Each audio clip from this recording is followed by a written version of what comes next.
ഇന്ന് നമ്മൾ ഡിസ്കസ് ചെയ്യാൻ പോകുന്നത് കേരള PSC എക്സാം പാറ്റേണിൽ ഉണ്ടാകുന്ന മാറ്റത്തെക്കുറിച്ചാണ്. തുടർച്ചയായി നടന്ന എക്സാമുകളിൽ കേരള PSCയുടെ ക്വസ്റ്റ്യൻ പേപ്പർ നോക്കുകയാണെങ്കിൽ പ്രീവിയസ് ഇയർ ക്വസ്റ്റ്യനുകളുടെ എണ്ണം വളരെ കുറവാണ്. എന്തുകൊണ്ടാണ് ഇങ്ങനൊരു ട്രെൻഡ് കാണിക്കുന്നത്? കേരള PSC കോൺസെപ്റ്റ് ബേസ്ഡ് ക്വസ്റ്റ്യൻസിലേക്ക് മാറുന്നുണ്ടോ? ഇത്തരം കാര്യങ്ങളാണ് നമ്മളിവിടെ അനലൈസ് ചെയ്യുന്നത്. അതോടൊപ്പം തന്നെ PSC ബുള്ളറ്റിനുണ്ടായ മാറ്റം, അതായത് പുതിയ തരം ക്വസ്റ്റ്യൻസുകൾ PSC ബുള്ളറ്റിനിൽ കണ്ടുവരുന്നു. പ്രത്യേകിച്ച് ഏപ്രിൽ മെയ് മാസങ്ങളിലെ PSC ബുള്ളറ്റിനുകളിൽ കൂടുതലും കോൺസെപ്റ്റ് ഓറിയൻറ്റഡ് ക്വസ്റ്റ്യൻസ് വരുന്നു. അതും നമ്മളിവിടെ ഡിസ്കസ് ചെയ്യുന്നു. ആദ്യം നമ്മൾ മനസ്സിലാക്കേണ്ടത് എന്തുകൊണ്ടാണ് ഇത്തരമൊരു പാറ്റേൺ ചേഞ്ച് സംഭവിക്കാൻ പോകുന്നത്. അതൊരു അനിവാര്യമായ മാറ്റമാണ്. സമൂഹത്തിൽ ഏറ്റവും ക്വാളിറ്റിയുള്ള ഉദ്യോഗസ്ഥ സമൂഹത്തെ ഉണ്ടാക്കിയെടുക്കുക എന്നുള്ള ഉദ്ദേശത്തോടു കൂടി കേരള PSC ചില എക്സാമുകളുടെ സിലബസിൽ മാറ്റം വരുത്തിയിട്ടുണ്ട്. ചില എക്സാമുകളിൽ ജനറൽ സയൻസിന് ഇമ്പോർട്ടൻസ് കൊടുത്തിട്ടുണ്ട്. പുതിയ സർവീസ് എക്സാംസ് കൊണ്ടുവന്നിട്ടുണ്ട്. അതിൻ്റെ ഉദാഹരണമാണ് കേരള അഡ്മിനിസ്ട്രേറ്റീവ് സർവീസ്. അതിൻ്റെ പ്രിലിമിനറി എക്സാം കഴിഞ്ഞു, അതിൻ്റെ ക്വസ്റ്റ്യൻ നമ്മൾ കണ്ടു. അപ്പോൾ അത്തരം ക്വസ്റ്റ്യൻസ് തീർച്ചയായും ഡിഗ്രി ലെവൽ എക്സാമിൽ റിഫ്ലക്റ്റ് ചെയ്യും എന്നുള്ളതിൽ സംശയമില്ല. KS പ്രിലിമിനറി എക്സാം വരുന്ന ഡിഗ്രി ലെവൽ എക്സാമുകളുടെ ഒരു ചൂണ്ടുപലകയാണ് എന്നുള്ളതാണ് വാസ്തവം. നമ്മുടെ കൺവെൻഷണൽ അക്കാഡമിക് സിസ്റ്റത്തെ മാറ്റിക്കൊണ്ടാണ് ഗ്രേഡിംഗ് സിസ്റ്റം വരുന്നത്. അപ്പോൾ ഗ്രേഡിംഗ് സിസ്റ്റം വന്നതോടുകൂടി ക്വസ്റ്റ്യൻ പാറ്റേണിലും ക്വസ്റ്റ്യൻ്റെ അവതരണ രീതിയിലുമൊക്കെ വളരെയധികം വ്യത്യാസം അക്കാഡമിക്സിൽ വന്നിട്ടുണ്ടായിരുന്നു. അത് പ്രാഥമിക, ദ്വിതീയ, ഹയർ എഡ്യൂക്കേഷൻ സെക്ടർ നോക്കുകയാണെങ്കിൽ അത്തരം മാറ്റം സൊസൈറ്റിയിൽ ഓൾറെഡി സംഭവിച്ചു കഴിഞ്ഞു. എന്നാൽ കേരള PSCയിൽ ഇപ്പോഴും തുടരുന്നത് പഴയ ഒരു സിസ്റ്റമാണ്. ആ സിസ്റ്റം ഗ്രാജുവലായി ചേഞ്ച് ചെയ്യും എന്നുള്ള കാര്യത്തിൽ തർക്കമില്ല. അതിനടിസ്ഥാനം ഇത്തരം ഗ്രേഡിംഗ് സിസ്റ്റത്തിൽ നിന്ന് പുറത്തിറങ്ങിയ നിലവാരമുള്ള വിദ്യാർത്ഥികളിൽ നിന്ന് അല്ലെങ്കിൽ ഉദ്യോഗാർത്ഥികളിൽ നിന്ന് മികച്ച ഉദ്യോഗസ്ഥരെ കണ്ടെത്തുക അല്ലെങ്കിൽ മികച്ച ഉദ്യോഗസ്ഥരെ സൃഷ്ടിക്കുകയാണ് കേരള PSC എക്സാം കൊണ്ട് ഇനി ലക്ഷ്യമിടുന്നത്. യൂണിയൻ പബ്ലിക് സർവീസ് കമ്മീഷൻ 2013 തന്നെ അവരുടെ സിലബസും പാറ്റേണിലും പ്രകടമായ മാറ്റം വരുത്തി കഴിഞ്ഞു. എന്നാൽ കേരള PSC പഴയൊരു സിസ്റ്റം തുടരുകയായിരുന്നു. അതായത് ഫാക്ട്സ് ബേസ്ഡ് ക്വസ്റ്റ്യൻസ് ആയിരുന്നു കഴിഞ്ഞ കുറേ കാലങ്ങളായി ചോദിച്ചുകൊണ്ടിരുന്നത്. എന്നാൽ കറൻ്റ്ലി 2-3 എക്സാമുകളിൽ കൂടുതലും കോൺസെപ്റ്റ് ഓറിയൻറ്റഡ് ക്വസ്റ്റ്യനിലേക്ക് മാറുന്നു എന്ന സൂചന നൽകുകയും SCERT NCERT ടെക്സ്റ്റ് ബുക്കുകളിൽ നിന്നുള്ള ചോദ്യങ്ങൾ ക്വസ്റ്റ്യൻ പേപ്പറുകളിൽ കാണുകയും ചെയ്തിട്ടുണ്ട്. ഈ ഒരു അവസ്ഥയിൽ കോൺസെപ്റ്റ് ബേസ്ഡ് ലേണിംഗ് ആണ് ഏറ്റവും അഭികാമ്യം. കാരണം അത്തരം ചോദ്യങ്ങൾ, കോൺസെപ്റ്റ് ബേസ് ചെയ്തിട്ടുള്ള ചോദ്യങ്ങൾ ഇനിയുള്ള എക്സാമുകളിൽ ഉണ്ടാകും എന്നുള്ള കാര്യത്തിൽ യാതൊരു സംശയവുമില്ല. ഉയർന്ന നിലവാരമുള്ള ഒരുപാട് ഉദ്യോഗാർത്ഥികൾ ഇന്ന് കേരള PSC എക്സാം എഴുതാൻ വേണ്ടി മുന്നോട്ട് വന്നിട്ടുണ്ട്. അതുതന്നെയാണ് ഓരോ എക്സാമിനേഷൻ്റെയും ആപ്ലിക്കൻസിൻ്റെ എണ്ണത്തിലുണ്ടാകുന്ന ക്രമാതീതമായ വർധനവ് കാണിക്കുന്നത്. അതുകൊണ്ട് തന്നെ പഠനത്തിൻ്റെയും ക്വസ്റ്റ്യൻ പാറ്റേണിൻ്റെയും നിലവാരത്തിൽ ഗണ്യമായ മാറ്റം സംഭവിച്ചിട്ടുണ്ട്. ആ നിലവാരം ഉയർന്നു എന്നതിൽ തർക്കമില്ല. PSC ബുള്ളറ്റിനിൽ കാണുന്ന മോഡൽ ക്വസ്റ്റ്യൻസ് അതിന് ഉദാഹരണമാണ്. അത്തരം മോഡൽ ക്വസ്റ്റ്യൻസും നമ്മൾ ഈ വീഡിയോയിൽ ഡിസ്കസ് ചെയ്യുന്നു. പലരും ഫോളോ ചെയ്യുന്നത് ഫാക്ട്സ് ബേസ്ഡ് സിസ്റ്റമാണ്, അല്ലെങ്കിൽ ആ ഒരു മെത്തേഡാണ് പഠനത്തിന് വേണ്ടി ഫോളോ ചെയ്യുന്നത്. അതിൽ നിന്ന് മാറേണ്ട കാലം ആയി എന്നുള്ളതിൽ തർക്കമില്ല. കാലോചിതമായ മാറ്റം ക്വസ്റ്റ്യൻ പാറ്റേണിൽ വരുമ്പോൾ നമ്മൾ കോൺസെപ്റ്റ് ബേസ്ഡ് ലേണിംഗിലേക്ക് മാറണം. അതിന് ഒരുപാട് ഉദാഹരണങ്ങൾ നമ്മൾ കണ്ടിട്ടുണ്ട്. അതിനൊരു ഉദാഹരണമാണ് KS പ്രിലിമിനറി എക്സാമിൽ ചോദിച്ച ചില ക്വസ്റ്റ്യൻസുകൾ, മാച്ച് ദ ഫോളോയിങ്ങും സ്റ്റേറ്റ്മെൻറ്റ് റോങ് ആണോ കറക്റ്റ് ആണോ എന്ന് ചോദിക്കുന്ന ക്വസ്റ്റ്യൻസ്. അത്തരം ക്വസ്റ്റ്യൻസ് ഈ വരുന്ന ഡിഗ്രി ലെവൽ എക്സാമിൽ വരും എന്നുള്ള കാര്യത്തിൽ തർക്കമില്ല. ഒരു റാങ്ക് നിശ്ചയിക്കുന്ന അല്ലെങ്കിൽ ജോലി കിട്ടും എന്ന് നിശ്ചയിക്കുന്ന ഉദ്യോഗാർത്ഥിയുടെ റാങ്ക് നിശ്ചയിക്കുന്ന ഒരു പ്രധാന ഘടകം തന്നെയായിരിക്കും ഈ പറയുന്ന ന്യൂ ടൈപ്പ് ഓഫ് ക്വസ്റ്റ്യൻസ്. അതിന് നമ്മൾ അൺകൺവെൻഷണൽ ക്വസ്റ്റ്യൻസ് അല്ലെങ്കിൽ new age type of questions in Kerala PSC എന്ന് വേണമെങ്കിൽ പറയാം. കാരണം ഇതുവരെ കണ്ട ഒരു തരം ക്വസ്റ്റ്യൻസ് അല്ല, അതുകൊണ്ട് നമുക്കതിനെ നോൺ കൺവെൻഷണൽ ക്വസ്റ്റ്യൻസ് എന്ന് വേണമെങ്കിൽ പറയാം. അത്തരം ചോദ്യങ്ങൾ ഉറപ്പായും NCERT SCERT ടെക്സ്റ്റ് ബുക്കിൽ നിന്നുള്ളതായിരിക്കും. കാരണം അതാണ് കേരള PSCയുടെ അല്ലെങ്കിൽ ഇന്ത്യയിലെ ഏത് PSCയുടെയും സോഴ്സ് എന്ന് പറയുന്നത് നമ്മുടെ പാഠപുസ്തകങ്ങളാണ്, ടെക്സ്റ്റ് ബുക്സ് ആണ്. അത്തരം ടെക്സ്റ്റ് ബുക്കുകളെ അല്ലെങ്കിൽ പുസ്തകങ്ങളെ അനലൈസ് ചെയ്തിട്ടായിരിക്കും ക്വസ്റ്റ്യൻസ് ഉണ്ടാകുക. പ്രധാനപ്പെട്ട ടോപ്പിക്കുകളുടെ ഇൻ ആൻഡ് ഔട്ട്സ് പഠിക്കുക എന്നുള്ളത് വളരെ അത്യാവശ്യമാണ്. നമ്മുടെ എഡ്യൂക്കേഷൻ സിസ്റ്റത്തിൽ SSLC +2 ഡിഗ്രി ലെവൽ എക്സാംസുകൾ, യൂണിവേഴ്സിറ്റി എക്സാംസിൻ്റെ ഘടന മാറിയിട്ടുണ്ട്. അത് ഗ്രേഡിംഗ് സിസ്റ്റത്തിലേക്ക് മാറിയിട്ടുണ്ട്. അതിൻ്റെ ചോദ്യ രീതിയിലും മാറ്റം ഉണ്ടായിട്ടുണ്ട്. അപ്പോൾ അത്തരത്തിലൊരു മാറ്റത്തിൻ്റെ റിഫ്ലക്ഷൻ ഉറപ്പായും വരുന്ന KPSC അല്ലെങ്കിൽ കേരള PSC എക്സാമിനേഷനിൽ കാണും. കാരണം അനലിറ്റിക്കൽ ടൈപ്പ് ഓഫ് ക്വസ്റ്റ്യൻസ് ആണ് പുതിയ സമൂഹത്തിൻ്റെ നിലവാരം നിശ്ചയിക്കുന്നത് എന്നുള്ള തരത്തിലേക്ക് ഇന്ത്യയിലെ എല്ലാ എക്സാമിനേഷൻ ബോർഡുകളും മാറിയിട്ടുണ്ട്. അതുകൊണ്ട് കൂടുതൽ അനലിറ്റിക്കൽ ക്വസ്റ്റ്യൻ നമ്മൾ പ്രതീക്ഷിക്കണം. മലയാളം ലാംഗ്വേജിലും ഇംഗ്ലീഷ് ലാംഗ്വേജിലും അത്തരം മാറ്റങ്ങൾ ഉറപ്പായും ഉണ്ടാകും. പ്രത്യേകിച്ച് പറയേണ്ടത് മാത്തമെറ്റിക്സ് ആണ്. കുറച്ചുകൂടെ ഹയർ ലെവൽ മാത്തമെറ്റിക്സ് ഉറപ്പായും വരുന്ന ഡിഗ്രി ലെവൽ ക്വസ്റ്റ്യൻ പേപ്പറുകളിൽ കാണും. പ്രീവിയസ് ഇയർ ക്വസ്റ്റ്യൻ പേപ്പറുകളെ ആശ്രയിച്ചാണ് സാധാരണ റാങ്ക് ഫയലുകൾ ഉണ്ടാകുന്നത്. ഒരുപാട് ഫാക്ട്സുകൾ കുത്തിനിറച്ചുകൊണ്ട് റാങ്ക് ഫയലുകൾ മാർക്കറ്റിൽ വരുന്നു. പക്ഷെ അതൊന്നും ഒരു കോൺസെപ്റ്റ് ഉദ്യോഗാർത്ഥികൾക്ക് ലഭിക്കില്ല. അതിൽ നിന്ന് മാറി, ആ ഫാക്ച്വൽ സ്റ്റഡിയിൽ നിന്ന് മാറി കോൺസെപ്റ്റ് സ്റ്റഡിയിലേക്ക് എങ്ങനെ മാറാൻ പറ്റും? അപ്പോൾ ആ ചേഞ്ചാണ് ഈ പറയുന്ന വരുന്ന കേരള PSC എക്സാമിലും കാണാൻ പോകുന്നത്. നമ്മുടെ പഠനത്തിനുണ്ടാകുന്ന ചേഞ്ച് ഉറപ്പായും ക്വസ്റ്റ്യൻ ഹാൻഡിൽ ചെയ്യുന്നതിൽ നമ്മൾ വിജയിക്കും എന്നുള്ള കാര്യത്തിൽ തർക്കമില്ല. ഉദ്യോഗാർത്ഥികളുടെ ക്രമാതീതമായ വർധനവ്, അവരുടെ പഠന രീതിയിലുണ്ടായ മാറ്റം, ഇതെല്ലാം റാങ്ക് നിർണ്ണയിക്കുന്നതിൽ ഒരു പ്രധാന ഘടകമാണ്. അതുകൊണ്ട് തന്നെ ചോദ്യകർത്താക്കൾ കൂടുതലും കോൺസെപ്റ്റ് ബേസ്ഡ് ക്വസ്റ്റ്യൻസ് ചോദിക്കുകയും അതിൽ നിന്ന് ഉന്നത നിലവാരമുള്ള ഉദ്യോഗാർത്ഥികളെ സെലക്ട് ചെയ്യുകയും ഉദ്യോഗസ്ഥ വൃന്ദം ഉണ്ടാക്കുകയും ചെയ്യുന്ന ഒരു പ്രോസസ്സിലേക്കാണ് കേരള PSC കടക്കുന്നത്. Ultimately concept based learning leads to your success എന്നുള്ള ഒരു കാര്യം മനസ്സിൽ ഓർമ്മിക്കുക. അത്തരം ചോദ്യങ്ങൾ എവിടെ കിട്ടും, എങ്ങനെ നമുക്ക് ഹാൻഡിൽ ചെയ്യാൻ പറ്റും? സാധാരണ എല്ലാ അഡ്മിനിസ്ട്രേറ്റീവ് സർവീസ് എക്സാമിലും ചോദിക്കുന്ന ചോദ്യങ്ങൾ, സ്റ്റേറ്റ് അഡ്മിനിസ്ട്രേറ്റീവ് സർവീസിൽ ചോദിക്കുന്ന ചോദ്യങ്ങൾ മിക്കവാറും UPSC പ്രിലിമിനറി എക്സാമിൽ നിന്നുള്ള മോഡൽ ക്വസ്റ്റ്യൻസ് ആണ്, അല്ലെങ്കിൽ ആ മാതൃകയിലാണ്. അതിൽ നിന്ന് ഒരു ഊർജം ഉൾക്കൊണ്ടുകൊണ്ട് അതിൻ്റെ ഒരു റിഫ്ലക്ഷൻ ഉറപ്പായും ഡിഗ്രി ലെവൽ എക്സാമിലും കാണും. അപ്പോൾ അത്തരം ചോദ്യങ്ങൾ സമാഹരിക്കുക, അല്ലെങ്കിൽ ആ ഒരു ടോപ്പിക്കിൽ നിന്ന് അത്തരത്തിലുള്ള ചോദ്യങ്ങൾ ഫാബ്രിക്കേറ്റ് ചെയ്യുക, അതൊരു നീണ്ട പ്രോസസ്സാണ്. അപ്പോൾ അത്തരം ചോദ്യങ്ങൾ കണ്ടെത്തുകയും അത് അനലൈസ് ചെയ്യുകയും ചെയ്യണം. അപ്പോൾ അതിനൊരു ഉദാഹരണമാണ് കഴിഞ്ഞ മാസത്തെ, അതായത് ഏപ്രിൽ മെയ് മാസങ്ങളിലെ PSC ബുള്ളറ്റിൽ കണ്ട ചില ചോദ്യങ്ങൾ. അപ്പോൾ അത്തരം ക്വസ്റ്റ്യൻസ് നമ്മളിവിടെ ഡിസ്കസ് ചെയ്തു. അതിൽ നിന്ന് ഏത് തരത്തിൽ നമുക്ക് ഇത്തരം ഡിഗ്രി ലെവൽ എക്സാംസ് ഹാൻഡിൽ ചെയ്യാമെന്ന് മനസ്സിലാവും. അപ്പോൾ അത്തരത്തിലുള്ള മോഡൽ ക്വസ്റ്റ്യൻസിലേക്കാണ് നമ്മൾ അടുത്ത് കടക്കുന്നത്. അപ്പോൾ അത്തരം ക്വസ്റ്റ്യൻസ് വരുന്ന ഒരു മാറ്റത്തിൻ്റെ സൂചകങ്ങളാണ്. അതിനെ ആധാരമാക്കിക്കൊണ്ട് തന്നെ നമ്മുടെ പഠനം കോൺസെപ്റ്റ് ബേസ്ഡ് ലേണിങ്ങിലേക്ക് മാറണം, ഹയർ ലെവൽ സ്റ്റഡിയിലേക്ക് മാറണം.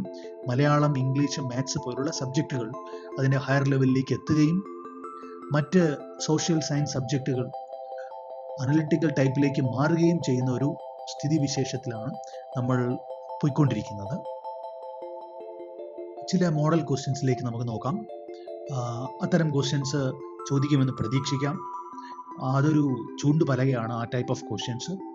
അപ്പോൾ അതിലെ ഒന്നാമത്തെ ചോദ്യം ഇതാണ്: what is the correct descending order on the basis of the number of sex ratio in the state? അപ്പോൾ ഇവിടെ ഡിസെൻഡിങ് ഓർഡർ തന്നിട്ടുണ്ട്, ABCD എന്ന് പറഞ്ഞ്. അതിലെ correct descending order in terms of number of sex ratio. ഒന്നാമത്തെ option ഇതാണ്: Kerala less than, Chhattisgarh less than, Mizoram less than, Andhra Pradesh. Option B, Arunachal Pradesh less than, Kerala less than, Manipur less than, Meghalaya. Option C, Meghalaya less than, Kerala less than, Chhattisgarh less than, Tamil Nadu. Option D, Kerala less than, Tamil Nadu less than, Andhra Pradesh less than, Chhattisgarh. അപ്പോൾ ഇത്തരം ഒരു ചോദ്യത്തിൽ എന്താണ് number of sex ratio? Sex ratio കൂടിയത് എവിടെയാണ്, കുറഞ്ഞത് എവിടെയാണ്? Average sex ratio എന്താണ്? അപ്പോൾ അത്തരം കാര്യങ്ങൾ നമ്മൾ മനസ്സിലാക്കണം. അപ്പോൾ ഇന്ത്യയുടെ ഒരു ആവറേജ് സെക്സ് റേഷ്യോയുടെ മുകളിൽ നിൽക്കുന്ന സ്റ്റേറ്റുകൾ ഏതൊക്കെയാണ്, അതിന് താഴെ നിൽക്കുന്ന സ്റ്റേറ്റ് ഏതൊക്കെയാണ്? ഓരോ സ്റ്റേറ്റിൻ്റെയും സെക്സ് റേഷ്യോ നമ്മൾ കമ്പയർ ചെയ്യണം.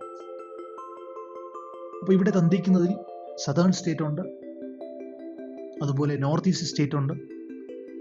അപ്പോൾ അത്തരത്തിൽ ഓരോ സ്റ്റേറ്റിൻ്റെയും സെക്സ് റേഷ്യോയെ കുറിച്ച് ഒരു ഐഡിയ ഇല്ലെങ്കിൽ, ഒരു കോൺസെപ്റ്റ് ഇല്ലെങ്കിൽ നമുക്ക് ഈ ക്വസ്റ്റ്യൻ അറ്റൻഡ് ചെയ്യാൻ കഴിയില്ല. അപ്പോൾ ഈ ചോദ്യത്തിൻ്റെ ആൻസർ ഓപ്ഷൻ ഡി ആണ്. Kerala less than, Tamil Nadu less than, Andhra Pradesh less than Chhattisgarh. രണ്ടാമത്തെ ചോദ്യം, which one of the following represents the correct order of electron releasing tendency of metals? ഇവിടെ മെറ്റൽസിൻ്റെ ഇലക്ട്രോ പോസിറ്റിവിറ്റിയെ കുറിച്ചാണ് സംസാരിക്കുന്നത്. ഓപ്ഷൻ എ ഇതാണ്, zinc greater than copper greater than silver.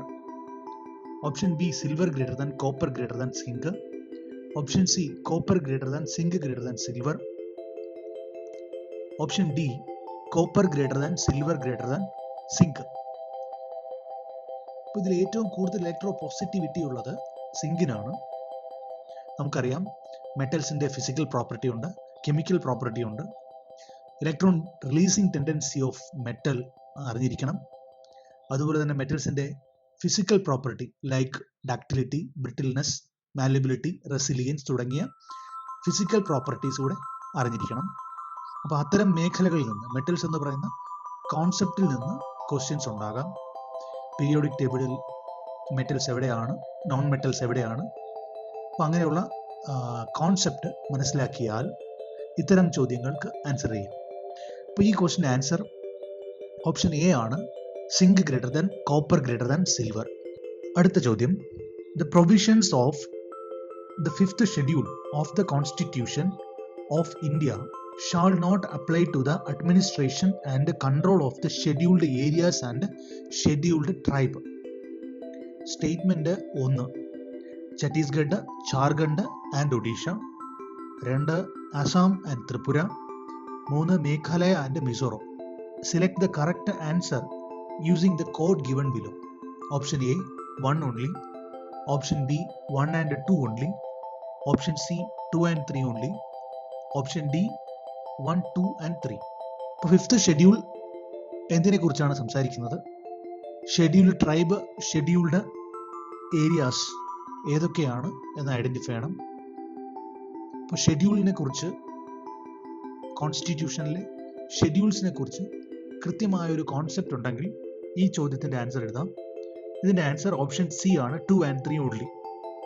അതായത് Chhattisgarh, Jharkhand and Odisha, Assam and Tripura, ഈ 5 സ്റ്റേറ്റിൻ്റെ ഷെഡ്യൂൾ ഏരിയയെക്കുറിച്ച് 5th ഷെഡ്യൂൾ ഡീൽ ചെയ്യുന്നില്ല എന്നുള്ളതാണ് മനസ്സിലാക്കേണ്ടത്. അടുത്ത ചോദ്യം, which one of the following article of the constitution of India deals with the special provision with respect to the state of Assam? അസാമിൻ്റെ special provision, നമ്മൾ Jammu and കാശ്മീരിൻ്റെ special പ്രൊവിഷനെ കുറിച്ച് ഡിസ്കസ് ചെയ്തിട്ടുണ്ട്, പഠിച്ചിട്ടുണ്ട്. ഇവിടെ പറയുന്നത് അസാമിൻ്റെ സ്പെഷ്യൽ പ്രൊവിഷനെ കുറിച്ചാണ്. Option A, article 371A. Option B, article 371B. Option C, article 371C. Option D, article 371D. ഇതിൻ്റെ കറക്റ്റ് ആൻസർ ഓപ്ഷൻ ബി ആണ്, ആർട്ടിക്കിൾ 371B. അഞ്ചാമത്തെ question, the raw materials used for the manufacture of Portland cement are. Portland സിമെന്റിന്റെ manufacture ഉപയോഗിക്കുന്ന materials ഏതൊക്കെയാണ്? Option A, lime, silica and sulphur dioxide. Option B, lime, silica and carbon dioxide. Option C, lime, silica and alumina. Option D, lime, silica and boric acid. അപ്പോൾ ഇത്തരം ചോദ്യം answer ചെയ്യണമെങ്കിൽ എന്താണ് Portland cement, Portland സിമെന്റിന്റെ manufacture എങ്ങനെയാണ് നടത്തുന്നത്, അപ്പോൾ അത്തരം കോൺസെപ്റ്റ് അറിയാമെങ്കിൽ ഈ ക്വസ്റ്റ്യന് ആൻസർ ചെയ്യാം. അപ്പോൾ ഈ ക്വസ്റ്റ്യൻ ആൻസർ ഓപ്ഷൻ സി ആണ്, ലൈം, സിലിക്ക ആൻഡ് അലുമിന. അടുത്ത ചോദ്യം, sound waves cannot travel through A dash. Option A, copper wire placed in air. Option B, silver slab placed in air. Option C, glass prism placed in water. Option D, wooden hollow pipe placed in vacuum. അപ്പോൾ sound വേവ്സിന് travel ചെയ്യാൻ medium ആവശ്യമാണ്. Medium ഇല്ല എങ്കിൽ അവിടെ sound wave travel ചെയ്യില്ല എന്ന concept മനസ്സിലാക്കിയാൽ ഇത്തരം ചോദ്യത്തിന് ആൻസർ ചെയ്യാം. അപ്പോൾ ഈ ക്വസ്റ്റിന് ആൻസർ ഓപ്ഷൻ ഡി ആണ്, wooden hollow pipe placed in vacuum. അടുത്ത question, consider the following statements. First statement, There is no net momentum on a body which is in equilibrium. Second statement, the momentum of a body is always conserved. Third statement, the kinetic energy of an object is always conserved. Which of the statement given above is or are correct? Option A, 1, 2 and 3. Option B, 2 and 3 only. Option C, 1 and 2 only. Option D, 1 only. അപ്പോൾ ഇത്തരം questions answer ചെയ്യണമെങ്കിൽ conservation of momentum, conservation of energy എന്താണെന്ന് പഠിക്കണം. അപ്പോൾ ഇതിലെ correct statement ഏതാണെന്നാണ് ചോദ്യം. Option C ആണ് റൈറ്റ് ആൻസർ, 1 and 2 only. അതായത് ഒന്നാമത്തെ statement, there is no net momentum on a body which is in equilibrium, അത് റൈറ്റ് ആണ്.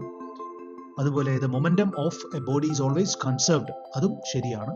എന്നാൽ kinetic energy of an object conserved അല്ല, അത് വെലോസിറ്റി മാറുന്നതനുസരിച്ച് കൈനറ്റിക് എനർജി മാറിക്കൊണ്ടേയിരിക്കും. അപ്പോൾ അത്തരത്തിലുള്ള കോൺസെപ്റ്റ് പഠിച്ചാൽ ഇത്തരം ചോദ്യങ്ങൾക്ക് ആൻസർ ചെയ്യാൻ കഴിയും. Next question, which one of the following is not a characteristics of a compound? ഒരു കോമ്പൗണ്ടിന്റെ ക്യാരക്ടറിസ്റ്റിക്സ് അല്ലാത്ത സ്റ്റേറ്റ്മെന്റ് ഏതാണ്? Option A, composition is variable.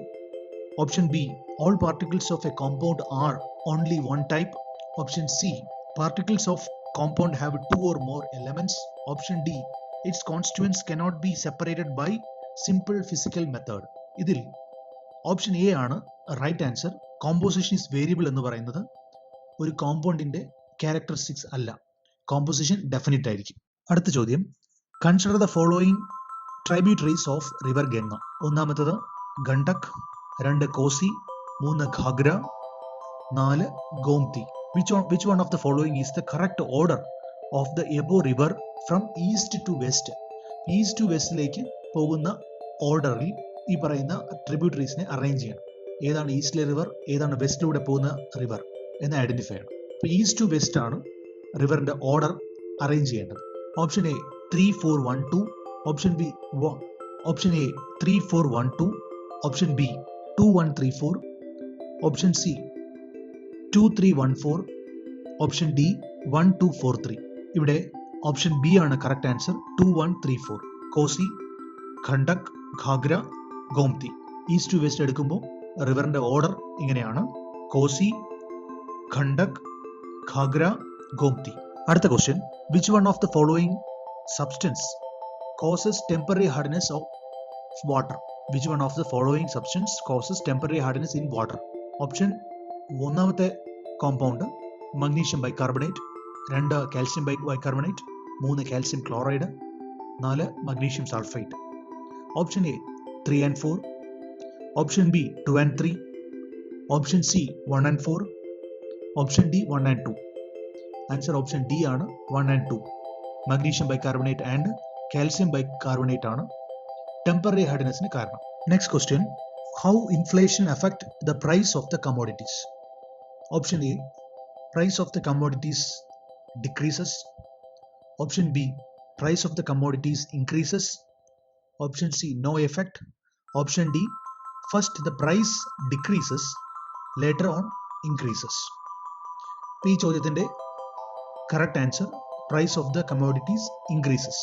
Inflation എങ്ങനെയാണ് കമ്മോഡിറ്റീസിന്റെ പ്രൈസിനെ എഫക്ട് ചെയ്യുന്നത്? It will increase. Next question, which states of India have the lowest and highest infant mortality rate respectively? Which states of India have the lowest and highest infant mortality rate respectively? Option A Kerala, Bihar. Option B Odisha, Jharkhand. Option C Goa, Madhya Pradesh. Option D Maharashtra, Uttar Pradesh. Correct answer Goa, Madhya Pradesh. Infant mortality rate മധ്യപ്രദേശിലെ highest ആണ്, ഗോവയിൽ lowest ആണ്. So the answer is option C. Next question, which of the following is correct about Bombay plan? The Bombay plan is also called the Tata Birla plan. Second statement, it was started in 1944. Third statement, its draft was prepared by John Mathai. There were 8 members in this plan. Option A, only 1 and 3. Option B, only 1, 2 and 4. Option C, only 2 and 4. Option D, 1, 2, 3 and 4 are correct. ഇതിലെ option D ആണ് correct answer. ഈ പറയുന്ന statement എല്ലാം correct ആണ്. 1, 2, 3 and 4 are correct. Next question. Inflation is the state in which dash. Option A, the value of money decreases. Option B, the value of money increases. Option C, the value of money increases first and then decreases. Option D, the value of money decreases first and then increases. നമുക്കറിയാം ഇൻഫ്ലേഷനെ കുറിച്ച്. അപ്പോൾ ഇതിന്റെ correct answer the value of money decreases. പണത്തിന്റെ മൂല്യം കുറയുന്നു. Next question. Consider the following statements. Statement 1. The headquarters of the SAARC is in Kathmandu. Statement 2. It was established in Bangladesh in 1985. Statement 3. Its first meeting was held in Dhaka. Statement 4. It aims to promote mutual cooperation among members in South Asia. Which of the statements given above is or are correct? Option A, 1 and 3 only. Option B, 1, 2 and 3 only. Option C, 2 and 4 only. Option D, 1, 2, 3 and 4. ഇവിടെ തന്നിരിക്കുന്ന സ്റ്റേറ്റ്മെന്റുകളെല്ലാം true ആണ്. സാർക്കിനെ സംബന്ധിച്ചിട്ടുള്ള statements ആണ്. Option D ആണ് correct answer. 1, 2, 3 and 4. Next question. Which one of the following statements regarding virus is not true? Option A, virus need living cells to reproduce. Option B, all viruses are parasites. Option C, viruses can synthesize their food through photosynthesis. Option D, viruses are similar to chemical substance outside the host. ഈ ചോദ്യത്തിന്റെ correct answer option C ആണ്. Next question. Which of the following statements about the Attorney General of India is or are not correct? Statement 1. He is the first law officer of the Government of India. Statement 2. He is entitled to privilege of a member of the Parliament. He is entitled to privileges of a member of the Parliament. Statement 3. He is a whole-time counsel for the government. He is a whole-time counsel for the government. Fourth statement. He must have the same qualifications as required to be a judge of the Supreme Court. Select the correct answer using the code given below. Option A, 1, 2 and 3. Option B, 2 and 4. Option C, 3 only. Option 4, 1 only. ഇപ്പോൾ ഈ തന്നിരിക്കുന്ന സ്റ്റേറ്റ്മെന്റ്സുകളെല്ലാം attorney ജനറലിനെ കുറിച്ചാണ്. ഇതിലെ correct statement 1, 2 and 3 ആണ്. Fourth statement wrong ആണ്. Next question. Which of the following national parks of India are declared as World Heritage by UNESCO? First one, Kelidio National Park. Second one, Sundarbans National Park. Third one, Kaziranga National Park. Fourth one, Ranthambore National Park. Option A, 1 and 2 only. Option B, 1, 2 and 3 only. Option C, 3 and 4 only. Option D, 1, 2, 3 and 4 only. Correct answer option B ആണ്, 1, 2 and 3 only. ഏതൊക്കെ national പാർക്കാണ് world heritage സൈറ്റിലേക്ക് UNESCO consider ചെയ്തിരിക്കുന്നത് എന്നുള്ളതായിരുന്നു ചോദ്യം. അപ്പോൾ ഇത്തരം ചോദ്യങ്ങൾ ഉറപ്പായും ചോദിക്കും എന്ന് നമുക്ക് പ്രതീക്ഷിക്കാം. ഇന്ന് നമ്മൾ ഡിസ്കസ് ചെയ്ത എല്ലാ ചോദ്യങ്ങളും കോൺസെപ്റ്റ് ഓറിയന്റഡ് ക്വസ്റ്റ്യൻസ് ആണ്.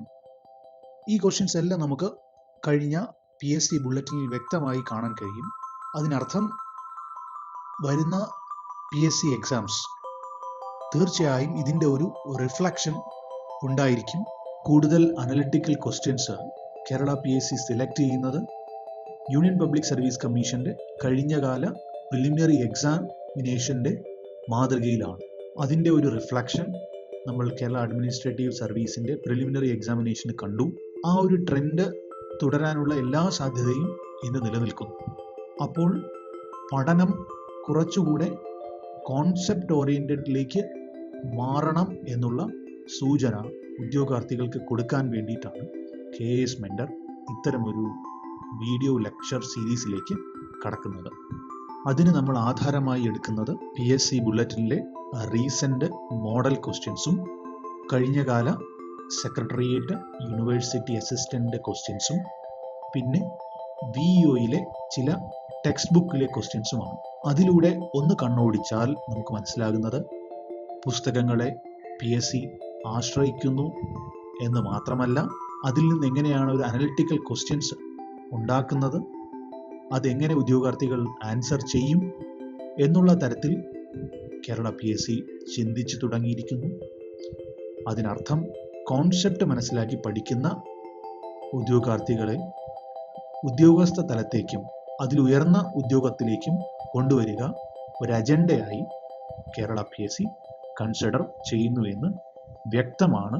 ഉദ്യോഗാർത്ഥികളുടെ പഠന രീതിയിൽ മാറ്റമുണ്ടാകണം എന്നുള്ളതും ഇതിൽ നിന്ന് നമുക്ക് മനസ്സിലാക്കാവുന്നതാണ്. പലരും ഫോളോ ചെയ്യുന്നത് ഫാക്ട്സ് ബേസ്ഡ് സ്റ്റഡി ആയിരിക്കും.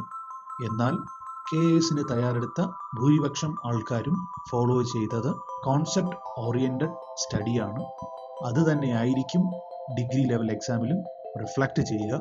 ഇപ്പോഴും ഫാക്ട്സ് ബേസ്ഡ് സ്റ്റഡിയിൽ ഊന്നി നിൽക്കുന്നവർ ഉറപ്പായും അവരുടെ പഠന രീതി കോൺസെപ്റ്റ് ബേസ് മെത്തേഡിലേക്ക് മാറ്റണം. ന്യൂ മെത്തോഡോളജി കൺസിഡർ ചെയ്യണം. അൺകൺവെൻഷണൽ ആയിട്ടുള്ള പഠനത്തിലേക്ക് മാറണം. അതിന് സഹായകരമാകുന്ന വീഡിയോസാണ് KS മെൻറ്റർ ഈ ലെക്ചർ സീരീസുകളിലൂടെ നിങ്ങളിൽ എത്തിക്കുന്നത്.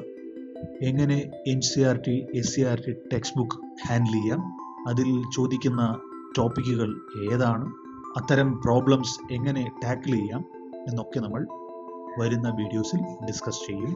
സാധാരണ പ്രീവിയസ് ഇയർ ക്വസ്റ്റ്യൻ പേപ്പറുകളുടെ ഒരു റെപ്പിറ്റീഷൻ കേരള PSC എക്സാമിൽ ഉണ്ടാകാറുണ്ടായിരുന്നു. എന്നാൽ ഇനി അങ്ങോട്ട് അതുണ്ടാകില്ല എന്നുള്ള എല്ലാ സൂചനയും നമ്മൾ കണ്ടു. അതുകൊണ്ട് കോൺസെപ്റ്റ് ലേണിംഗ് എത്രത്തോളം ശക്തമാക്കാമോ അത്രത്തോളം വിജയത്തിലേക്ക് എത്താൻ കഴിയും എന്ന കാര്യത്തിൽ തർക്കമില്ല. എന്നിരുന്നാലും ക്വാളിഫിക്കേഷൻ അപ്പുറം വളരെ ഹാർഡായിട്ടുള്ള ക്വസ്റ്റ്യൻസ് ഒട്ടും പ്രതീക്ഷിക്കേണ്ടതില്ല. Within the qualification of the exam questions analytical ആകും എന്നല്ലാതെ കൂടുതൽ കോംപ്ലിക്കേറ്റഡ് ലെവലിലേക്ക് ഒരിക്കലും പോകില്ല. അതിനൊരു ഉദാഹരണം നമുക്കൊരു ക്വസ്റ്റ്യൻ ഡിസ്കസ് ചെയ്തുകൊണ്ട് മനസ്സിലാക്കാവുന്നതാണ്. First question: what is the correct descending order on the basis of the number of sex ratio in the state? Option A, Kerala less than, Chhattisgarh less than, Mizoram less than, Andhra Pradesh. Option B, Arunachal Pradesh less than, Kerala less than, Manipur less than, Meghalaya. Option C, Meghalaya less than, Kerala less than, Chhattisgarh less than, Tamil Nadu. Option D, Kerala less than, Tamil Nadu less than, Andhra Pradesh less than Chhattisgarh. ഈ ചോദ്യം ഒരു type of analytical question ആണ്. Number of sex ratio descending ഓർഡറിൽ എഴുതാനാണ് പറഞ്ഞിരിക്കുന്നത്. താഴെ തന്നിരിക്കുന്ന ഓപ്ഷനിൽ കറക്റ്റ് വൺ പിക്ക് ചെയ്യണം. അപ്പോൾ സെക്സ് റേഷ്യോയെ കുറിച്ച് ഡീറ്റെയിൽ ആയിട്ടുള്ള കോൺസെപ്റ്റ് ഇല്ല എങ്കിൽ നമുക്ക് ഈ ക്വസ്റ്റ്യൻ അറ്റൻഡ് ചെയ്യാൻ കഴിയില്ല. അപ്പോൾ ഇതിൻ്റെ ആൻസർ ഓപ്ഷൻ ഡി ആണ്. കോൺസെപ്ച്വൽ ബേസ്ഡ് ക്വസ്റ്റ്യൻസിന് ഒരു ബെസ്റ്റ് എക്സാമ്പിളാണ് ഈ ഒരു ക്വസ്റ്റ്യൻ. ഇത് PSC ബുള്ളറ്റിൽ ചോദിച്ച ക്വസ്റ്റ്യൻ ആണ്. ഇതൊരു ടൈപ്പ് ഓഫ് മോഡൽ ക്വസ്റ്റ്യൻ ആണ്. Here the answer is Kerala less than, Tamil Nadu less than, Andhra Pradesh less than, Chhattisgarh. അടുത്ത ചോദ്യം: which one of the following represents the correct order of electron releasing tendency of metals? മെറ്റൽസിൻ്റെ electro പോസിറ്റിവിറ്റിയെ കുറിച്ചാണ് ഇവിടെ ചോദിച്ചിരിക്കുന്നത്. Option A, zinc greater than, copper greater than, silver. Option B, silver greater than, copper greater than, zinc. Option C, copper greater than, zinc greater than, silver. Option D, copper greater than, silver greater than, zinc. ഈ question answer option A ആണ്. Zinc greater than, copper greater than, silver. മെറ്റൽസിൻ്റെ properties കുറിച്ച് detail ആയിട്ട് പഠിക്കാതെ നമുക്ക് ഈ question attend ചെയ്യാൻ കഴിയില്ല. മെറ്റൽസിൻ്റെ ഇലക്ട്രോ പോസിറ്റിവിറ്റി, ഇലക്ട്രോ നെഗറ്റിവിറ്റി, മറ്റ് ഫിസിക്കൽ കെമിക്കൽ പ്രോപ്പർട്ടീസ്, ഇതിനെക്കുറിച്ചൊരു ഡീറ്റെയിൽഡ് സ്റ്റഡി ഇല്ലാതെ ഇത്തരം ക്വസ്റ്റ്യൻസ് നമുക്ക് അറ്റൻഡ് ചെയ്യാൻ കഴിയില്ല. ഇതേ മോഡൽ ക്വസ്റ്റ്യൻ പേപ്പറിൽ തന്നെ മെറ്റൽസിൻ്റെ ഫിസിക്കൽ പ്രോപ്പർട്ടിയെക്കുറിച്ചും ചോദിച്ച് കണ്ടിട്ടുണ്ട്. ഏതാണ് മെറ്റൽസിൻ്റെ ഫിസിക്കൽ പ്രോപ്പർട്ടി അല്ലാത്തത്? മെറ്റൽസിൻ്റെ ഡക്റ്റിലിറ്റി, ബ്രിട്ടിൽനെസ്, മാലബിലിറ്റി തുടങ്ങിയ ഫിസിക്കൽ പ്രോപ്പർട്ടീസിനെ കുറിച്ചും ഇത്തരം കോൺസെപ്റ്റ് ബേസ്ഡ് ക്വസ്റ്റ്യൻ അറ്റൻഡ് ചെയ്യാൻ കഴിയില്ല. ഈ ചോദ്യത്തിൻ്റെ ആൻസർ ഓപ്ഷൻ എ ആണ്. സിങ്കിനാണ് higher positivity than copper than silver.